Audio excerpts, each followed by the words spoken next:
Hello, everybody, and welcome back to TarHeelIllustrated.com. Or, of course, if you're watching on our growing YouTube channel, that is Tar Heel Illustrated. I'm THI staff writer Jacob Turner, and joining me, as he always does, our very own publisher, Andrew Jones. And Andrew, Carolina's obviously 3 games in to the season, sitting at 2-1 overall, 1-1 in the ACC. And it's kind of the gist of this podcast. We're here to talk about kind of what we've learned so far, maybe what they need to do to continue to improve, and what it kind of means for the Tar Heels moving in to the rest of the season as well. So should be a fun one, kind of looking back and also looking ahead a little bit in this one. Before we dive into it, going to run through kind of what Carolina's looking like right now, and then we'll dive into a little bit about kind of what we've learned so far in the season. So obviously, like I said earlier, 2-1, 1-1 the ACC, 17-10 loss at Virginia Tech to open the season. Follow that up with a 59-17 win at home against Georgia State. And then obviously this past Saturday, I should say, 59-39 win over Virginia. Obviously a big win in the Coastal Division and what was a QB clinic. I'm going to keep using that word to say the least. That's my word to describe that game real quickly. So, good word. Yeah, good word, right? I think that pretty accurately describes it. So, I mean, obviously the loss of Virginia Tech wasn't ideal, wasn't what a lot of Carolina fans and maybe even somewhat what the program expected going into the season, not only because they lost the game, but I think more the performance in hand and just how poorly they played up there, particularly on the offensive side of the ball. Kind of put a damper to the start of the season, and maybe in some fans' eyes in particular, even kind of shifted their expectations for what this team could potentially do.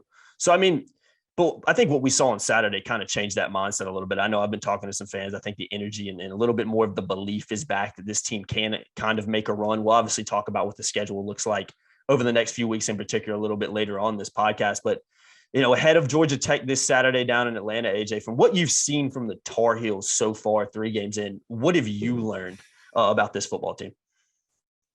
I don't know if I've learned anything that I didn't know going in. I think that we know that Josh Downs is a superstar.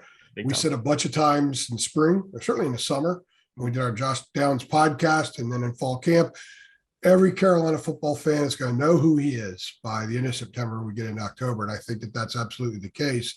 He actually might be a little bit better than I thought. Yeah. So, and expectations were high because Mac called him a pro. So he's been that. He's been really, really good at a very, very high level. First team All ACC, All America type good. So we know that. I think Sam had some struggles the first game, as Mac said Monday. We didn't help him out.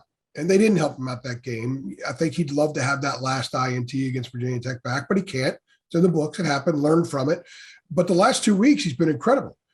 In the first 132 years of UNC football, only one time did somebody go throw for 300 and run for 100. And Sam's done it 2 straight weeks. And he and Lamar Jackson, the only Power 5 players to do it since 2004. Wow. In consecutive weeks. So, and Lamar did it the year he won the Heisman Trophy. I actually think that if people are smart and if they don't hurt Carolina and hurt Sam with their perception because of how much the ACC is struggling, Sam should be right there in the talk of the Heisman race, because some of the other guys that were the early contenders have struggled. Their teams have struggled. Spencer Rattler hadn't been great. DJU down at Clemson has struggled. They've got 2 touchdowns against FBS teams. So I think what we've seen around the nation, which I think helps us understand Carolina a little bit more, Jacob, is that everybody struggled. Alabama, maybe not. I think winning in the swamp when you get Florida's best effort is a great win. Oh, yeah. Very few teams in the country could have beaten Florida on Saturday the way they were. So I still think Alabama, it's them and everybody else. And until Georgia gets over that hurdle, we're going to have to, have that separation between those two. I think the Bulldogs are really, really good, but they're not great offensively yet. So I think what we've seen is a lot of teams. Oregon has struggled some. Look at Ohio State. I read somewhere where they didn't have a full house on Saturday, which is crazy to even think about. I think North Carolina losing to Virginia Tech, if you're going to get a loss, that's the time to do it. Get it in the first game. We talked about that before, and figure out where all your warts are early. And they've done that. I think that they know the elements of the team that maybe weren't as good as the staff thought. I thought the staff may have been a little surprised by their performance, not just against Virginia Tech, but in certain aspects against Georgia State. And it appears to me that they fixed some of those things. And I'm going to go back 1 year and draw a correlation. I was telling people this before the game on Saturday. Last year, they were overwhelming against Syracuse. It was 14-9 going in the fourth quarter. And Syracuse was terrible last season. Mm-hmm. Carolina, got a couple scores, made it 31, whatever it was, 31-9, I think the final was, and they won that game. I'm pretty sure that's the next week, they needed Trey Morrison interception and return, the 2-point conversion to fend off BC. BC was a solid team, but Carolina wasn't dynamic that day. Sam had 2 picks against Syracuse, one against BC that led to a BC touchdown because it was inside the 5-yard line. So they had some issues, but this staff showed last year that they could look at film and they could find out what's wrong, identify, and then fix. And they did because they exploded in game 3. Yeah. We saw the same thing over the last week. They have identified a lot of things that need some work, and they fixed it. Now, some new things surfaced against UVA, like the secondary. I thought the secondary was the coverage was a little soft at times. There was a little bit of more of a cushion than I thought we would see. We were told a lot, hey, man, we're going straight man. We want to have a little contact at line of scrimmage. We want to disrupt the route before they get into the route. We didn't see that as much against Virginia. But you know what? They won the game. And they won the game by 20 points. So it all worked out in the end. So I think Carolina's in a good situation now. They've figured out some stuff. They've identified some things. They are building depth.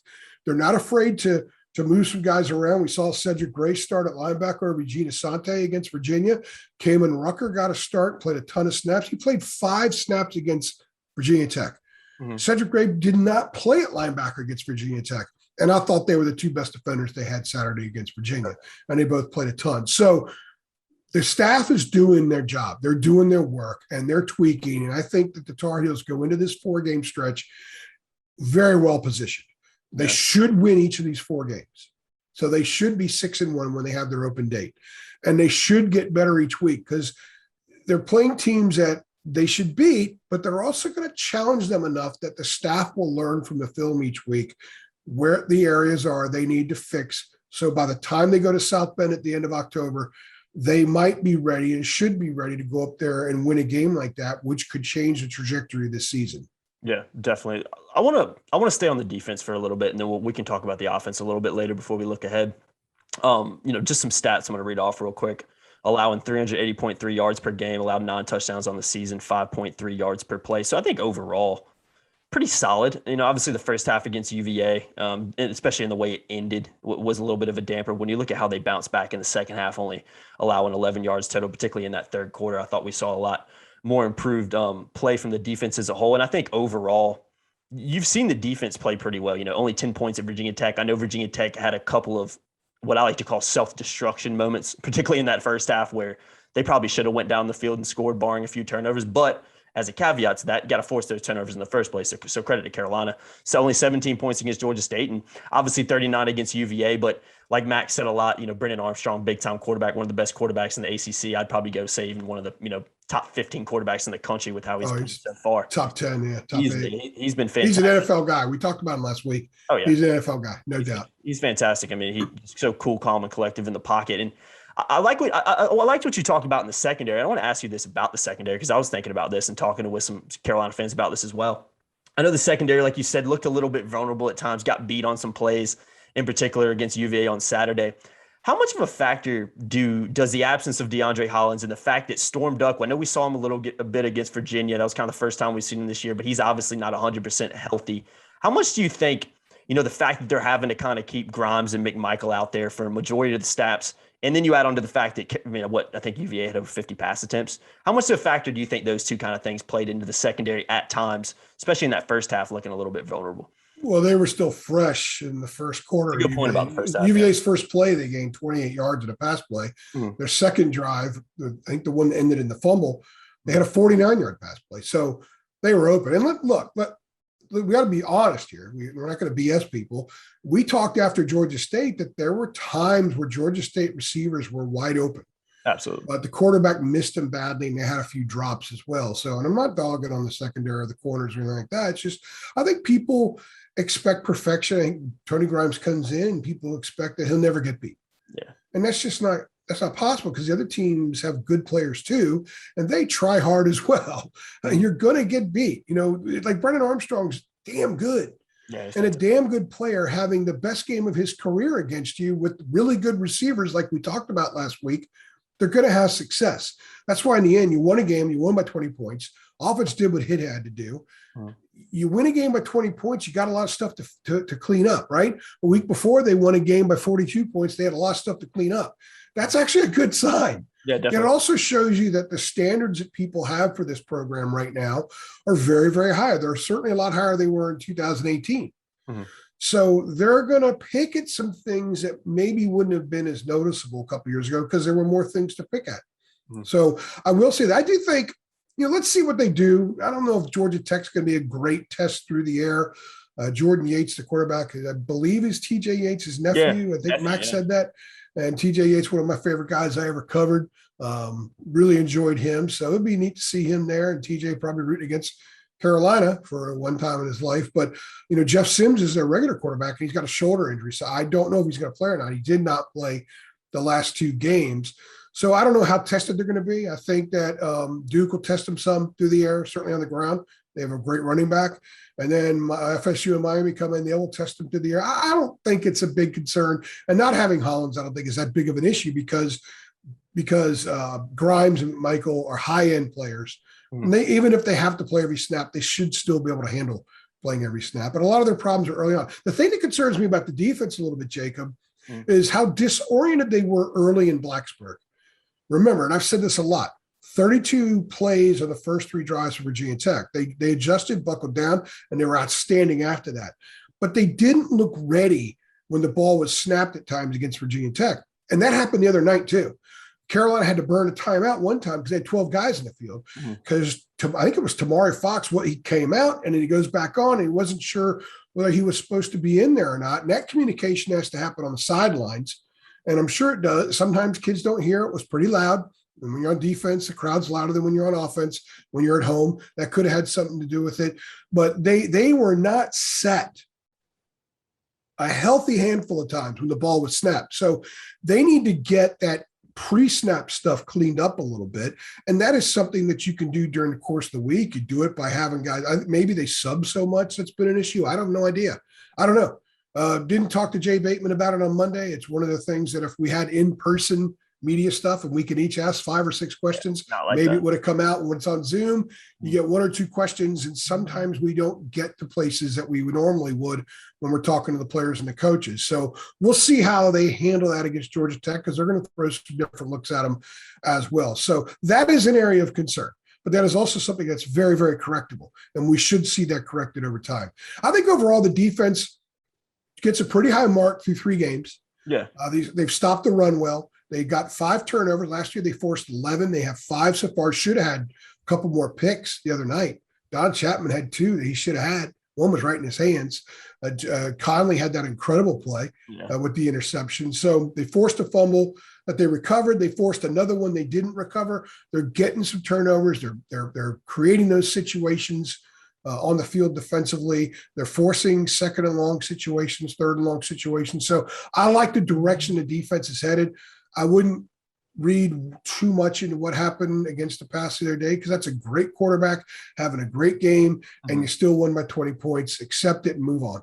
Yeah, and I think real quickly on that too, I think what played a factor too was just how quickly Carolina scored in the first half. I think it was talked about in the press conference on Monday that the defense just had to kind of go back on the field so much. What was it at one point? You'll know, but was it 8 plays, like 2 or 3 touchdowns or something? They had 3 touchdowns in first off 8 offensive plays, and they had 7 that went for 10 or more yards, but most of them were big chunks, much bigger than 10 yards. I think we, at the end of the first quarter, Carolina was averaging 29.9 yards a play. It was crazy. It was wild. It's funny. Last week, everyone was, being, and I don't want to say the word, moaning about, well, they can't run block. What's wrong with the offensive line? Stacey Searles needs to be fired. Well, this week, everyone's firing Jay Bateman. I guess the good thing is, if you're at a point where people are firing assistant coaches and not the head coach, that means that the program is doing well. That means expectations are high and they're winning, but people are picking at certain aspects of the game instead of just saying, nah, that guy's not the guy. Because Larry was getting fired on social media for 2 years before he finally got fired. Yeah. That started the night at Duke when the meltdown started. And no one's firing Mac. No. So they got little things they got to fix. I think this staff is fully capable of doing it. They've shown that before. They got more dudes now. They got the depth now. So 3 games in, you're 2-1. You learned a ton from your first loss. And look at the league. That loss isn't a killer. So didn't end their season. The nation's not looking at them, but so what? Because they're still ahead of the pace, ahead of where most people figured they would have been, even people that were highly optimistic. They're still in position to achieve all their goals this year. Maybe they don't get to the CFP, but they're in position to win the ACC. Definitely. If they improve, and they got to take care of business. And that begins this week with creating an edge. Aaron Beard asked a great question back on Monday about creating an edge, because some guys may not take Georgia Tech that seriously because they lost the game in the opener to a team that hadn't won, that went winless last year. And they beat Kennesaw State, which that game should never be played. But, they almost beat Clemson on the road. But people are like, Clemson's not that good. So they're trying to take away from Georgia Tech, when if Carolina went in there and held Clemson to 14 points, everybody would be singing Jay Bateman's praises. So a lot of winnable games in front of them, Jacob. And I think what we've seen through 3 games is the stuff that needs fixing is fixable. Yeah, definitely. Let's hit on the offense real quick before we look ahead. Don't want to spend too much time on it. I'm trying to keep this on a little bit shorter, but number 6 in total offense through 3 games this season. 1,660 total yards on the year, 553.3 yards per game, 17 touchdowns, 8.2 yards per play. Obviously, Sam Howell's been, besides that Virginia Tech game, which I know the offensive line and how they played in that one definitely didn't help him out because he was running for his life. And the inability to really establish a run game kind of hurt him in that game as well, which Mac Brown hit on Monday, like you mentioned earlier, that they didn't help him out very much in that game. But when you look at his season he's had through 3 games, 63.4 completion percentage, 867 yards on the year, 10.6 yards per play, 9 touchdowns, 4 interceptions. A few of those he'd like to have back, obviously. QB rating of 178.7, so just about 179. So you're getting what you expect out of Sam Howell. He's continuing to kind of improve, and even getting him using his legs, 251 rushing yards on the season on 39 attempts. So I think overall what you're seeing from Sam Howell is probably what's expected, probably a little bit. He's doing a little bit more on the ground than I think any Carolina fan would say they expected going into the year, just how good he has been using his legs. And that's obviously a plus. And for me, like you mentioned, kind of takes him into, should be a more legitimate Heisman Trophy candidate from what we've seen so far and from what we haven't seen from some of the other guys that are atop that list. But I think going back to the Virginia game, I think if you would have asked us a week ago, if we're having this podcast the same time last week, I think our tone on the offense would have been a little bit different for 2 reasons. I think more than anything, it would have been the offensive line's kind of struggle to consistently pass block and run block. I think we saw an improvement against UVA. Now, how much that has to do with the criticism they received from some of the UVA players, which we've heard a ton about, obviously, during the press conferences and even on social media since then. I don't know how much that played a factor into it, because I know they came out and said they were kind of pissed off. Their physicality was questioned. But I think if you look back at the first 2 games, it was right to question them, even going back to last year at times, particularly that UVA game. You've seen Carolina in those first 2 games. I think we talked about it. I thought on the offensive line, they were outplayed and out physical on the offensive line against Virginia Tech and Georgia State. I don't think a lot of Carolina fans or even the coaching staff would probably disagree that. I think that was a valid criticism. Now, they were criticized, and credit to them. They played a lot better against UVA. Now, should it take an opposing guy criticizing you to get you fired up and play more physical on the line? In my opinion, no. But when you take that and you run with it and use it to your advantage, you have to give a little bit of credit where it's due. So what are your overall thoughts on the offense? Because like I said, I think if we're talking about this a week ago, we're having a little bit different a conversation. But what happened on on Saturday night against UVA, I think has maybe shifted our opinions on that a little bit. I'm a big believer that to best understand an offensive line, you look at how teams run between the tackles. And I brought that up a lot. And we talked about that on the previous and Mac and Coach Longo, I'm sure look, Sam's yards count. They do count. Mm-hmm. And that's the way football is today. Mm-hmm. But you can partition elements of the run game and look at it. And I think in the end, to be the team they want to be, they must run the ball effectively between tackles. Yeah. You have to, especially when you get close to the goal line or when you're in short yard situations. They averaged 3.3 yards a rush on 23 runs in between the tackles against Georgia State. They had 29 runs in between the tackles against Virginia. They averaged 9 yards a run. Mm-hmm. Well, there you go. They made the progress. Now, whether or not Mandy Alonso's words had anything to do with it, I asked Mac Monday, about bulletin board material because a lot of coaches have different views. And he kind of said, no, you should already have the motivation. You shouldn't need that. But then again, he said, look, if that's what gives you a little extra fiber, whatever, then go ahead and use it. You got to push that button, he said. So I know that when I played, and this is just in high school, and I can only use this as an example, that it didn't matter what somebody said about me. When the ball snapped, I'm in a 3-point stance, and the ball snaps, and I can't block the guy in front of me, that he could have said everything about my mom and he wanted to, and I wasn't going to be able to block the guy in front of me, okay? So in the end, you either get it done or you don't. Yeah. And I think maybe sometimes bulletin board material can help with preparation. Guys can be a little bit more zeroed in, a little bit longer, but in the end, it's a physical sport. No matter what position you play, you still have to be able to do it and then do it. Mm-hmm. And I just think that sometimes teams don't play great. Sometimes I write a bad article. Sometimes we do a bad podcast. Yeah. So sometimes college kids don't play great collectively or individually. And on the offensive line, chemistry is so important. If one guy's having an off night, he can throw stuff down. If your right tackle is supposed to pull maybe 18 times in a game and he's just not sharp and quick that night, and he's not effective pulling, that makes the left side look bad, but he's the right tackle trying to pull, and people are complaining about the left side of the line. There are a lot of factors that go into it.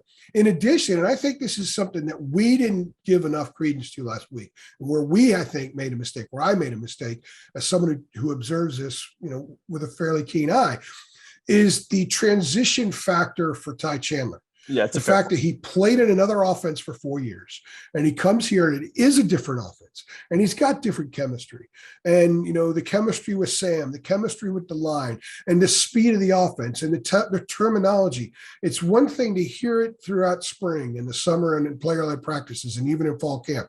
It's a different thing to have to get used to it and adapt when you're in its full stadiums, when the pressure is on the line to produce, especially after the first 2 games when he didn't produce the numbers I think a lot of people expected, but he did the other night.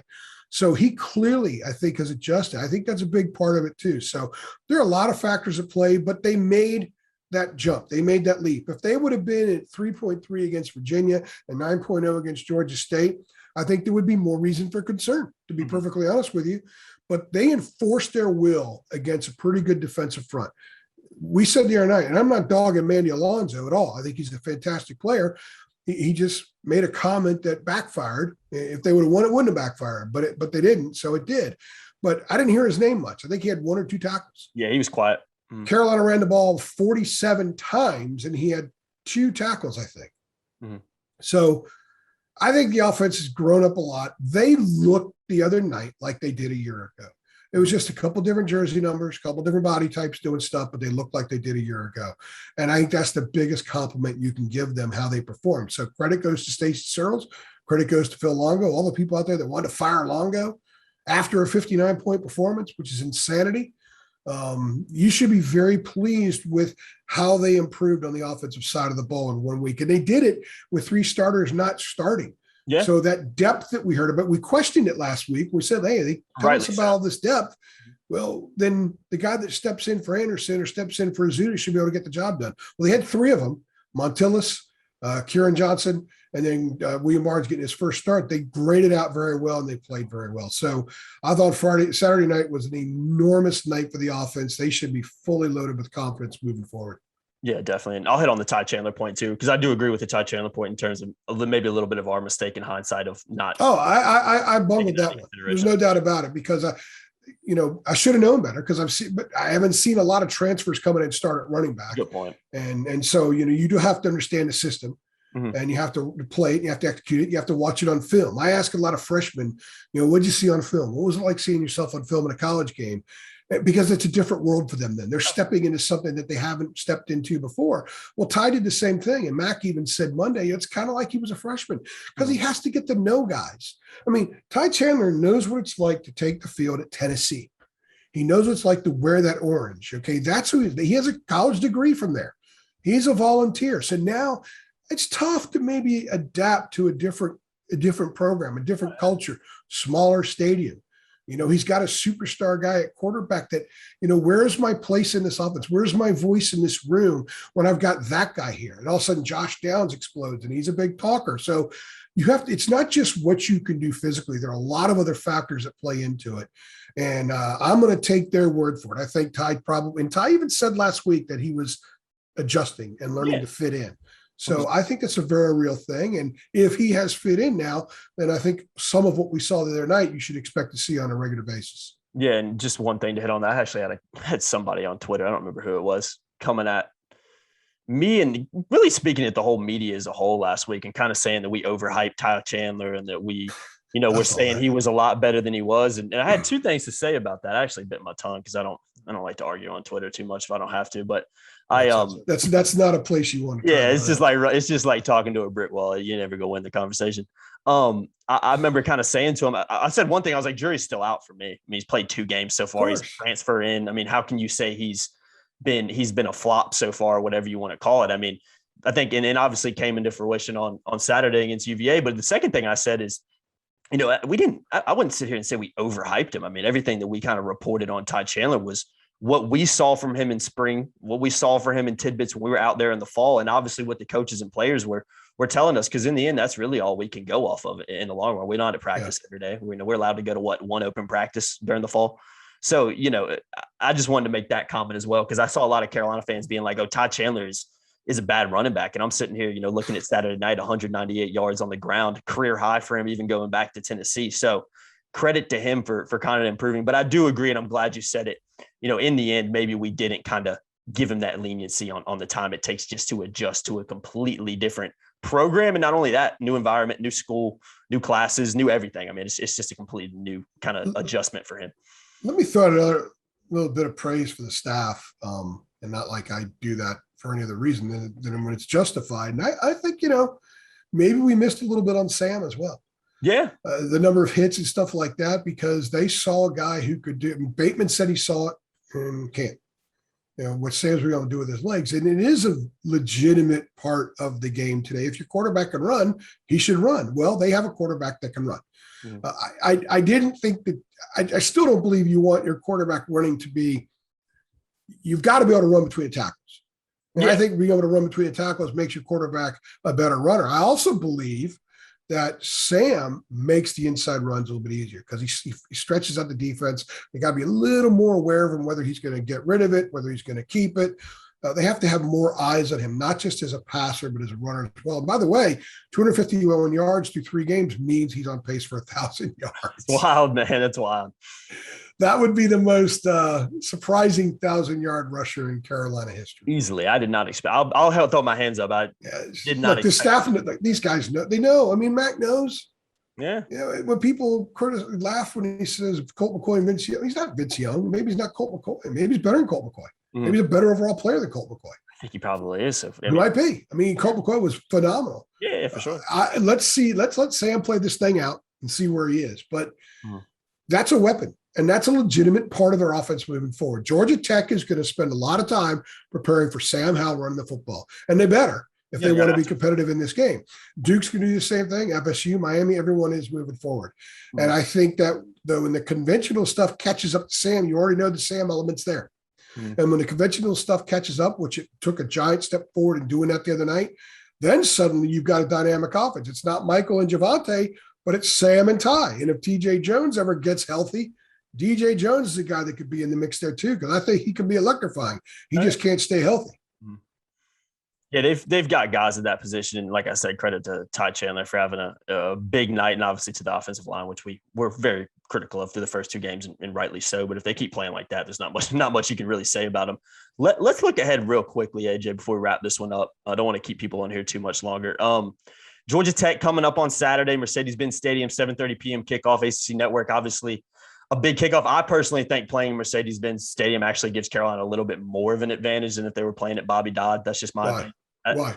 A bigger stadium. I mean, it seats about 20,000 more people at least. I don't foresee. Do you think that 20,000 more people will be? See, that's where it comes in. I don't think so. I don't think that stadium's packed. I think there'll be a lot of Carolina fans down there too because of the area. And I think that in itself will give more Carolina fans maybe an allotment to get in there than what they're allowed at Georgia Tech. Because I remember being at Georgia Tech a couple of years ago, and the away section for the Carolina fans isn't huge by any means. So I think this plays into Carolina's factor because the stadium's a little bit bigger. I don't expect it to be as packed as maybe a Bobby Dodd would on a 7:30 p.m. Saturday night game, because it seats around, I think it's 55,000, very similar to Keenan. And as a caveat, I think you might have some more Carolina fans in the stands, but I could be wrong, and I'm willing to be wrong on that. But that's just my gut feeling on that situation. Hey, I'm gonna respond to that before you go into the rest of it. You could be right, or you could look at it the other way. Look, they haven't.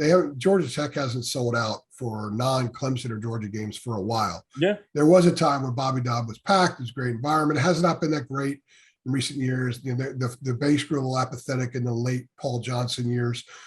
When we were there 2 years ago, it was 19 when you and I were there for that game. There were a lot of walk-up tickets available, and the Carolina fans didn't buy them. So this is still a home game for Georgia Tech, and they're playing in Mercedes-Benz Stadium because it's the new dome in Atlanta. For those who don't know, sweet stadium too. Because Georgia Tech signed an agreement to play one game a year there for 6 years, and it goes through 26. They were supposed to play Notre Dame there last year, and because of COVID, that game was moved to Bobby Dodd. So this game is part of that for this year. So typically in a quote unquote neutral site type game, fans can just buy tickets. However, I don't know if they still have to go through Georgia Tech to buy tickets. Yeah. You still walk up and buy them. So it'll be interesting to see how many Carolina fans walk up and buy tickets. I actually think when you're playing in that place, I think it helps at 7:30 instead of noon. Noon, I could see Carolina sleepwalking with 40,000 empty seats in there, because Georgia Tech drew around 35,000, I think, for its first two games, and one of them was Kennesaw State, which is right down the road. You think that there'd be a few more people there for that one? So if the place is half empty, I think Carolina's going to have to generate its own energy. Good point. And if they're the favorite team and they jump up 14-0, do they suddenly hit the pause button? And in basketball, you can regenerate when you hit the pause button a little bit easier than you can in football. When teams hit the pause button in football, it's really hard to regenerate. So I think having intensity at the beginning and maintaining intensity is going to be one of the primary focuses for Saturday night. Definitely. And I'm, like I said, willing to be proved wrong on that. That's just a gut feeling on I get to add another stadium to my list. Exactly. I'm looking forward to that. It's a sweet so stadium. I'm glad they're playing in that place. Yeah, that's a pretty awesome stadium. If you haven't seen pictures of it, go look at it. I will send out a lot in videos before the game once I get there. I know you'll be. Go to our Twitter account, @Hill Illustrated. Follow us if you don't. Yeah, give us a follow there. Plugging that one in there real quick. And then you got Duke the following week on October 2nd. That's a noon kickoff, just announced on Monday. FSU at Carolina again, and then you got Miami the following weekend on October 16th. And then I like that. That's the cutoff before the Notre Dame game. I think we've talked about it. I kind of split the excuse me as I knock my mic over. I split the Carolina schedule into almost, I call it before Notre Dame and after Notre Dame, B and D and A and D. You got before Notre Dame and then after Notre Dame. I think, in some ways the schedule even gets a little bit more difficult. But focusing on these 4 games in particular, you got a Georgia Tech team who, Carolina should beat them. I think everybody can agree on it. Carolina's more talented than what we've seen from from Georgia Tech. I know they played well against Clemson. That should be taken into consideration, but they've also had some lackluster performances in there as well. You got Duke, who's, if you would ask me again a week ago, I would have said that's definitely a penciled-in win for me. But when you look at how they played against Northwestern and how they surprised me with that. That surprised me a little bit. So that's I think you saw the Cutcliffe effect there. He's a really good coach. Great coach. They should have won that first game. No excuse to lose to Charlotte, but they learned something. Yeah, definitely. And they got better during the A&T game too. So. Exactly. And even going to Charlotte, Will Hilly is a great coach. I mean, that's a program that I think shouldn't lose that game. Shouldn't lose that game. Until Durant runs like he does, you should not lose that game. Yeah, exactly. At the end of the day, you shouldn't lose that one. Then you got FSU, who's 0-3 right Garbage. now. Just a train wreck. Have been for years now. It seems like. Then you got a Miami team that we've talked about a little bit off camera, but in a lot of ways, it just doesn't seem like it's been the same since Carolina just completely dominated down there at Miami. So they got issues.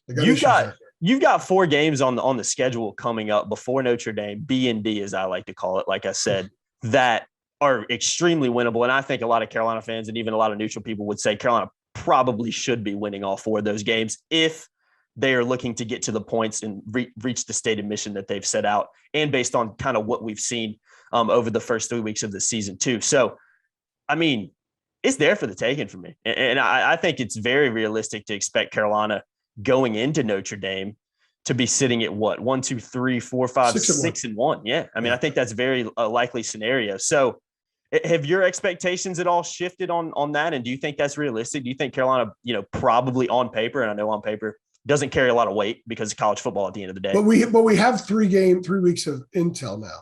Exactly. So there's a little bit more sample size. So do you think 6-1 is realistic?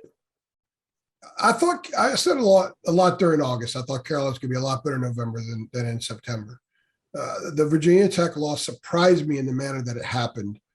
Some of the issues against Georgia State were a little bit surprising, but they came out of it. So I think that their trajectory is pretty positive right now, especially when you look at what they've got in front of them.